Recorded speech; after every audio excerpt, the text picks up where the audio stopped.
Students, will start with the new topic, that is sound, propagation of sound waves. Now you all know that sound is produced when any object starts vibrating. So when you hit any object, that body starts vibrating and it produces vibrations in the surrounding medium. So sound is produced when any object vibrates and it reaches our ear through the vibrations of the particles of the surrounding medium. So surrounding medium has to be there. If an astronaut is in space, there is no medium, so sound cannot travel through space. When these vibrations reach our ear, it causes a sensation of sound. But now when I move my ruler like this, you can't hear any sound. That is, already we have learned in 9th standard that we have a limit of audibility. That is, the human ear can only listen if the sound produced is between 20 hertz and 20,000 hertz. So that is known as the limit of audibility for the human ear. Sound less than 20 hertz is called infrasonic sound, and sound above 20,000 hertz. 20,000 hertz can also be called 20 kilohertz.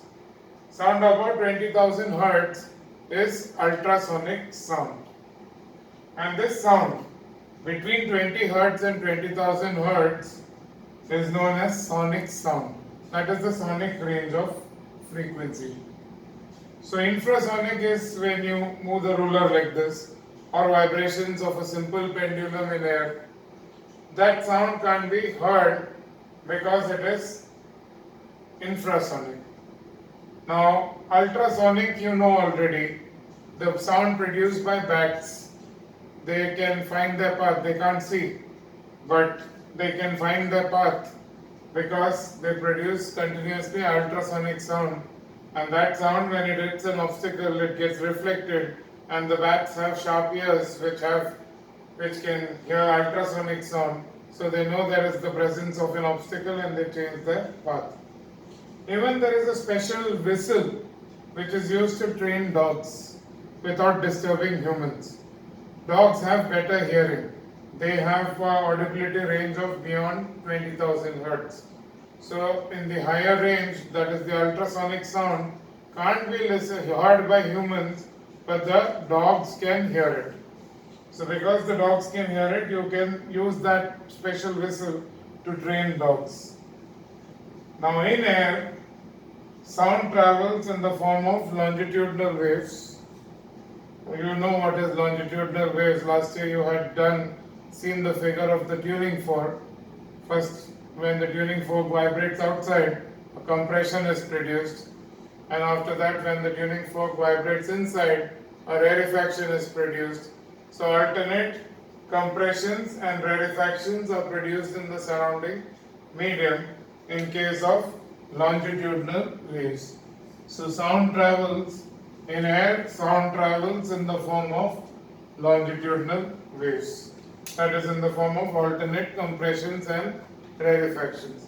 Now we need to do a quick revision of what we did in 9th standard, because there could be some basic numericals or questions based on that, wherein I will draw a crest and a trough and explain what is wavelength, amplitude, all those things.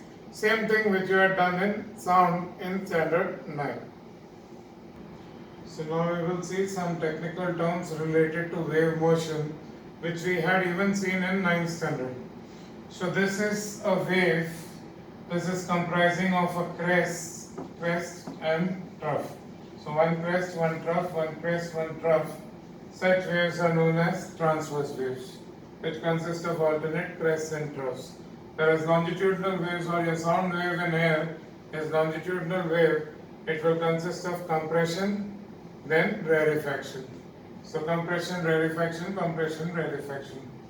So now this is a displacement time graph. So on the y-axis you have displacement, and on the x-axis it is time in second. So now looking at this, forgetting all the definitions itself, you have what is amplitude. This is the maximum displacement of a particle of the medium on either side of the mean position. So always how much it goes up, the same distance it comes down. We are assuming this sort of a wave will be in a frictionless medium where the amplitude does not go on decreasing. Actually, in a real medium like air, the amplitude of vibrations will go on decreasing. But here the amplitude is 0.02 meter. The displacement is given in meter. So amplitude denoted by small a, the maximum displacement of the particle of the medium on either side of the mean position is called the amplitude of the wave. Its SI unit is meter. So in this particular figure, only for this case, the amplitude is 0.02 meter. Then time period. This is half a wave. This is one complete wave. One full crest and one full trough. That is one complete wave. Even this crest to crest, that is one complete wave. Even this trough to trough is one complete wave. So the time taken for one complete wave in this case, it is 1 second. So in this case, the time period is 1 second. So basically it is defined as the time taken by the particle of the medium to complete one vibration is called the time period, capital T. SI unit is second. So you have time period is 1 second. Now the third definition is frequency. Mostly small f is used and sometimes n is used. The number of vibrations produced by the particle of the medium in 1 second is called frequency. So how many vibrations are produced? 20 vibrations per second. So then the frequency is 20 hertz. So SI unit is hertz. When you write the full letter, it is small h. When the symbol is written, h is capital. And this is the relation between frequency and time period. Frequency is 1 upon time period. Now this was displacement time graph. In time graph, I have to show time. I can't write this as wavelength. So this is time period. Now I have drawn a second graph, which is displacement distance graph. I have done this so that the same thing out there, because the x-axis is distance, it actually shows wavelength. The word itself gives you the definition, the length of one wave. Wavelength, the length of one wave. So here one wave, one complete wave is this plus this. So that is 0.8 meter. In this case, the wavelength is 0.8 or 0.80 meter. This is one complete wave. You can also say the distance between two consecutive crests. So 1 minus 0.2, 0.8 itself you will get, or the distance between two consecutive troughs. 1.4 minus 0.6, that is again 0.8. Anyway, the wavelength remains constant. In a particular medium, it doesn't change. If it changes medium, then of course the wavelength will change. Frequency remains constant. So wavelength can be defined as the distance traveled by a wave in one time period of vibration of the particle of the medium. So that is called wavelength, denoted by lambda. And you have also learned that the distance between two consecutive crests in a transverse wave, or the distance between two consecutive troughs in a transverse wave, is also called wavelength. In case of longitudinal wave, it is the distance between two consecutive compressions, or the distance between two consecutive rarefactions, that is called the wavelength in case of longitudinal waves. So please copy all this. There has been exams in which you have been asked what is frequency, what is amplitude, define frequency, define amplitude, write the relation between frequency and time period of the wave. So those questions have been asked and it is given in the board questions at the end of the chapter. Now, basically mechanical waves are of two types, that is longitudinal waves and transverse waves. Now, distinction between longitudinal waves and transverse waves, again, this was done in standard 9. Longitudinal waves, you have just learned, sound waves in air is longitudinal waves. It consists of alternate compressions and rarefactions. So in this case, compressions and rarefactions are moving in the direction, in the same direction as the direction of propagation of the wave. So you have a compression produced that moves ahead, then you have a rarefaction that moves ahead. So compressions and rarefaction, that means longitudinal waves, the vibrations of the medium are along the direction of the propagation of the wave. Whereas in case of transverse wave, you have ups and downs. That means crests and troughs. So the medium particles vibrate normal, that is perpendicular to the direction of propagation of the wave. So the medium particles in transverse waves vibrate normal, that is perpendicular to the direction of the propagation of the wave. Now longitudinal wave, second point, you can always write, it consists of alternate compressions and rarefactions. This is how sound waves travel in air. And in transverse wave, it consists of alternate crests and troughs. Longitudinal waves, third point, longitudinal waves can travel in solids, liquids and gases. So sound can travel in all the three medium, solids, liquids and gases, but it can't travel in vacuum.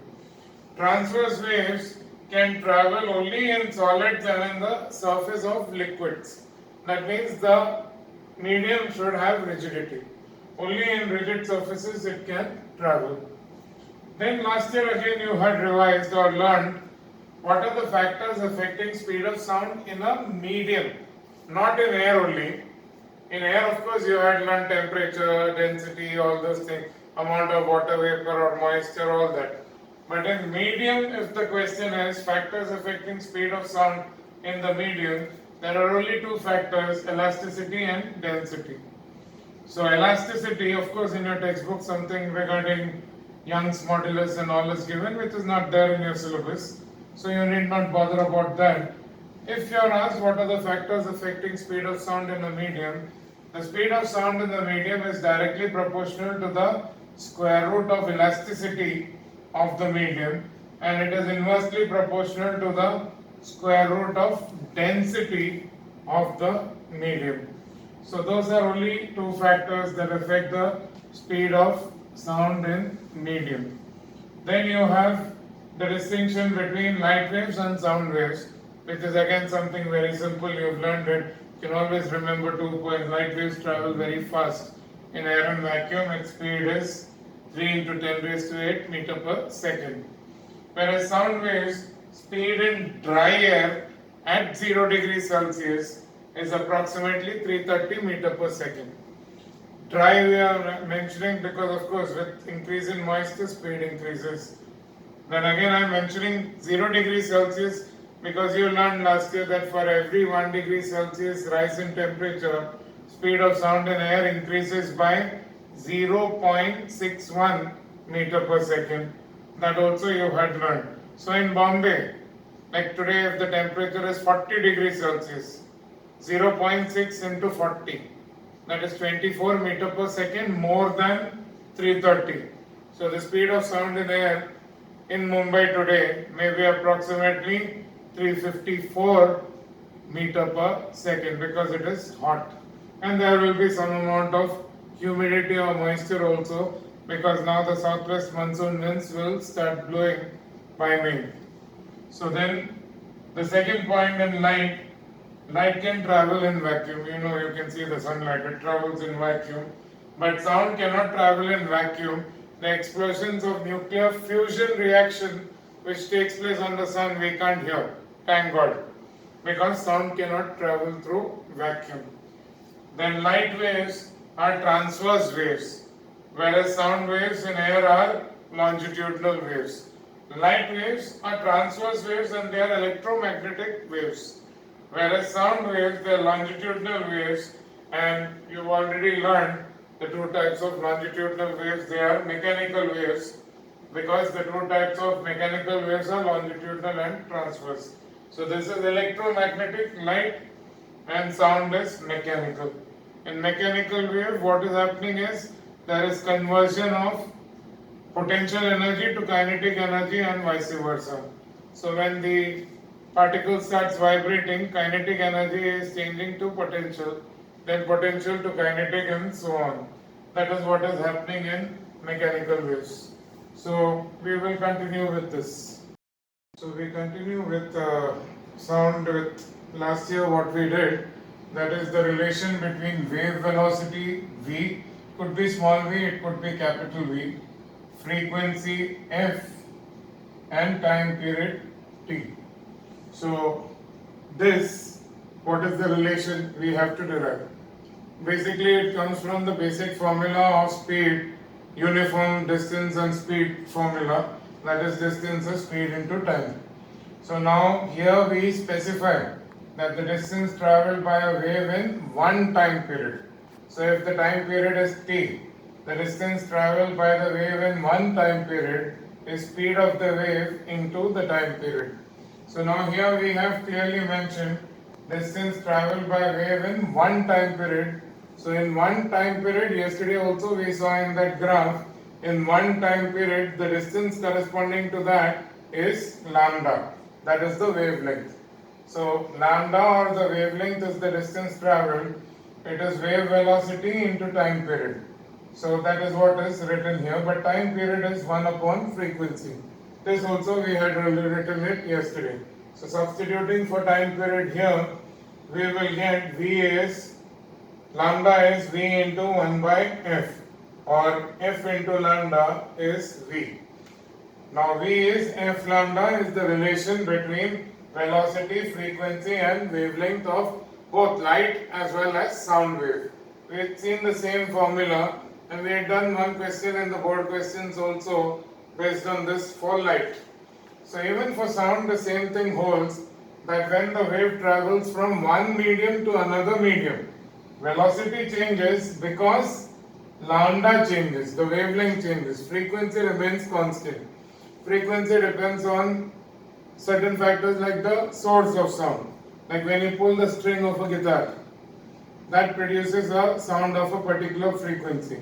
The neighboring string, if you pull, you won't hear the same quality of sound. The sound will differ. You may have even played it as a child with those toy guitars.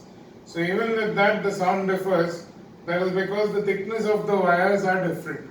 So the wire may be same material but different thickness. So even the thickness of the wire will change the frequency.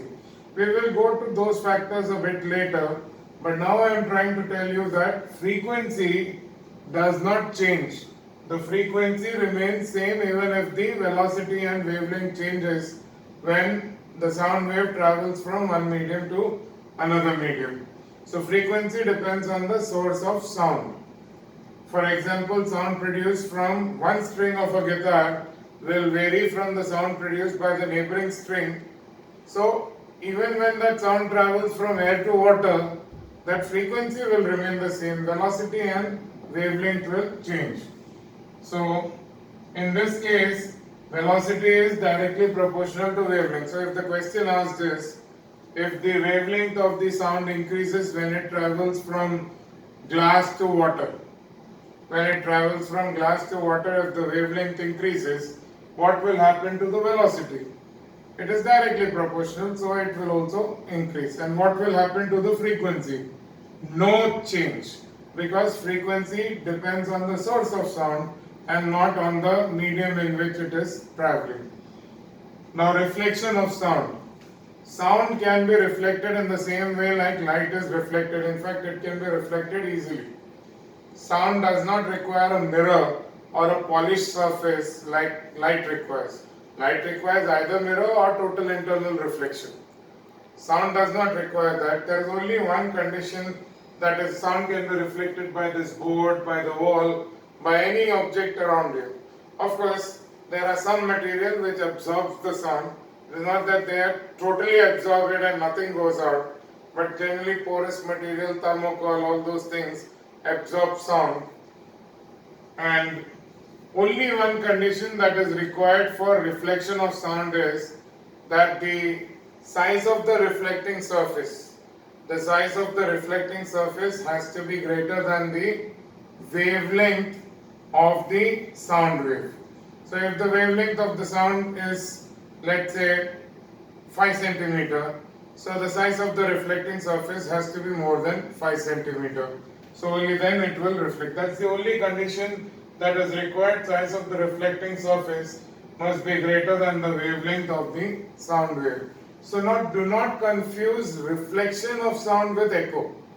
Echo is a specific case of reflection of sound. Now what is reflection of sound? Let's say your friend is running away and he is already maybe 100, 200 meters away. Now you try screaming and calling him. He doesn't listen because he's a little far. What is your next instant reaction? What will you do? You will do this, you will close the sides and then speak so that it travels in one direction. So what have you effectively done? You have caused these surfaces, that is the palm of your hand, to be the reflecting surface. By doing that, all the sound which was to travel sideways now stops going sideways, which is useless because this fellow is in front. So now the sound will travel in the forward direction. So all the sound travels in the forward direction, and the possibility that since greater energy is going, it will travel a greater distance and reach your friend is more. That's the exact reason why nowadays when this epidemic and all is going around, the police travel with megaphones. They're just sound reflecting surfaces. They may not have any amplifier, nothing in that. That is just used to address crowds. So that megaphone is a typical instrument which is used to address maybe 25, 30 people or 50 people. Even the tourist guides use them to address a small group of people so that they can hear the sound clearly. So megaphone, then you have ear trumpet or hearing aids. I'm not talking about the latest hearing aids which are all having channels and bandwidths and all those things. We're talking about the old ones where if the person was hard for hearing, like when you grow old, your hearing, the frequency range also decreases. It doesn't remain 20 Hertz to 20,000 Hertz, but certain frequencies can't be heard properly. So now what to do if the old person generally asks you to repeat. So they can create a small hearing trumpet in their ear also, very cheap. And when the person speaks, when the other person speaks, this person turns the ear to that person, not the face, the ear to the person.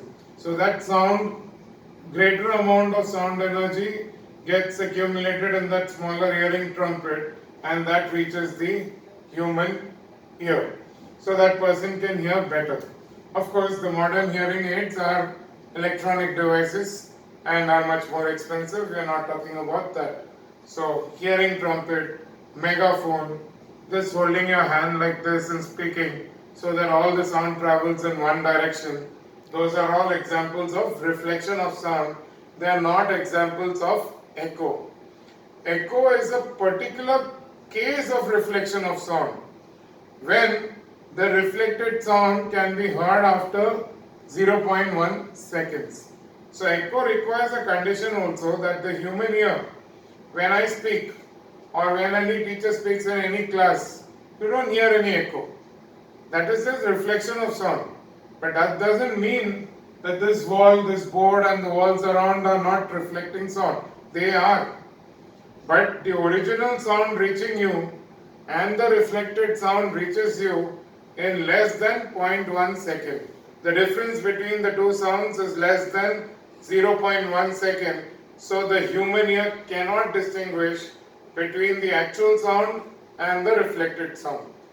Echo is the case when the time interval between the actual sound and the reflected sound is more than 0.1 second or 1/10 of a second.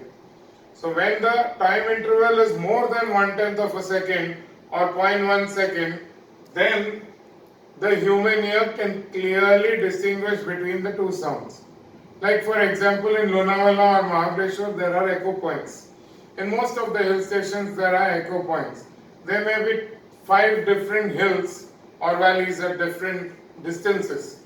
So when you go and stand there and scream, the nearest one will reflect the sound first. The one at the second larger, more distance will reflect it later.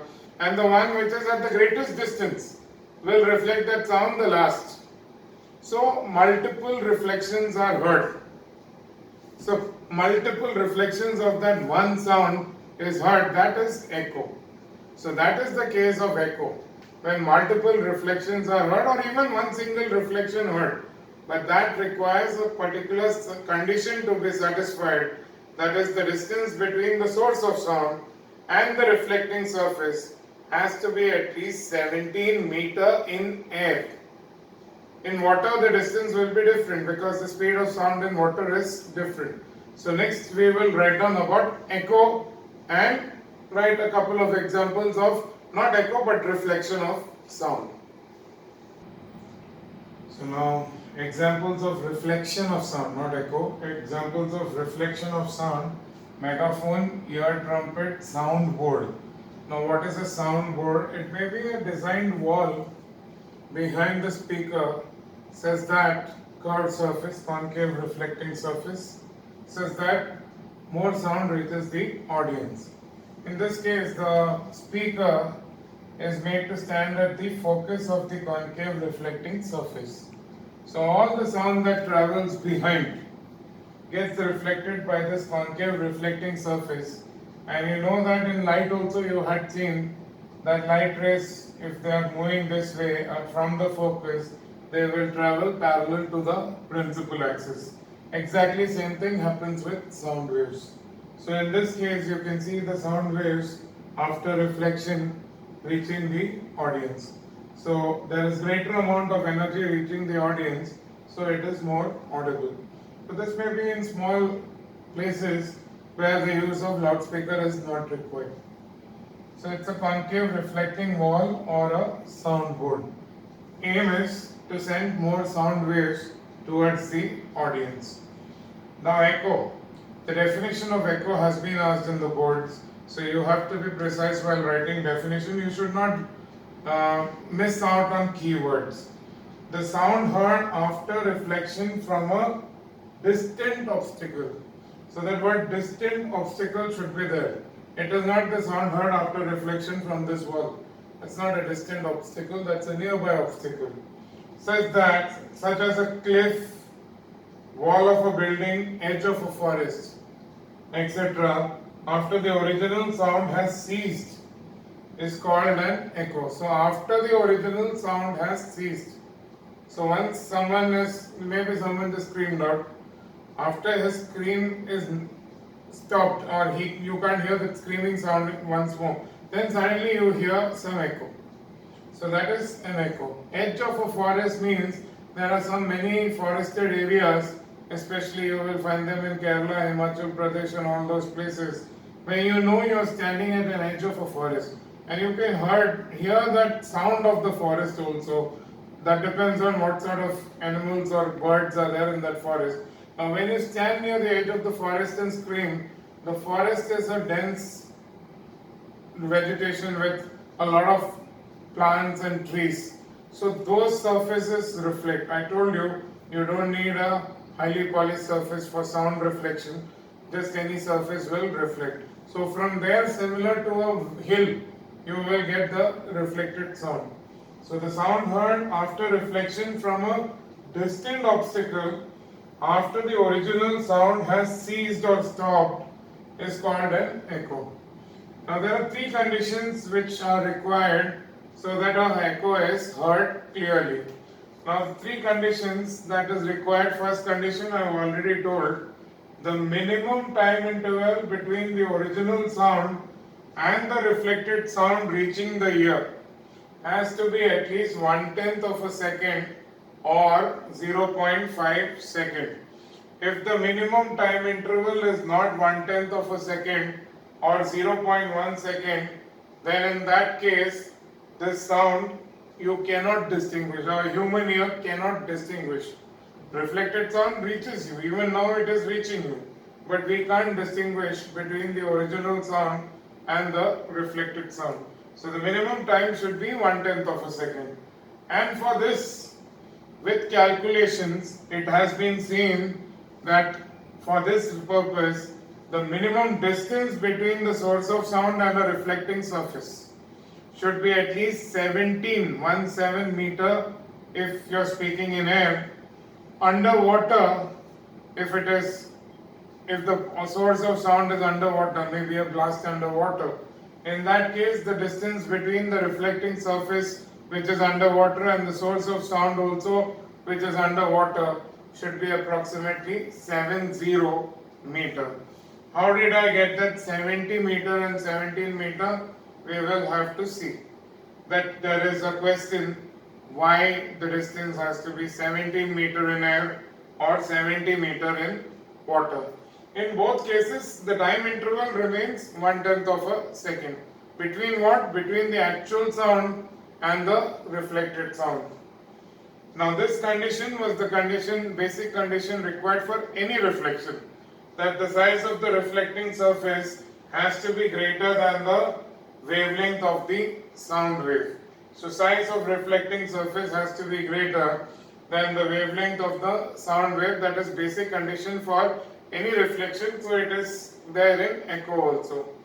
And third condition is, now if you go to echo point and just whisper or speak at a normal sound with your friend, you won't hear any echo. So the intensity of that sound should be good enough so that the sound will travel from the source to the reflecting surface and back. So the intensity of the sound should be such that the reflected sound reaching the ear is loud enough to be audible. So if you just go and speak at your normal volume at echo point in Lonavala or Mahabaleshwar, you won't hear any echo. You have to scream so that that sound energy, greater amount of sound energy, reaches the reflecting surface and then comes back. So these are three conditions that are required for echo. This is an important question. Any two conditions have been asked, and even the definition of echo has been asked. Now next we have to see uses of echo and certain things related to echo, and then some sums based on sound. That we will continue.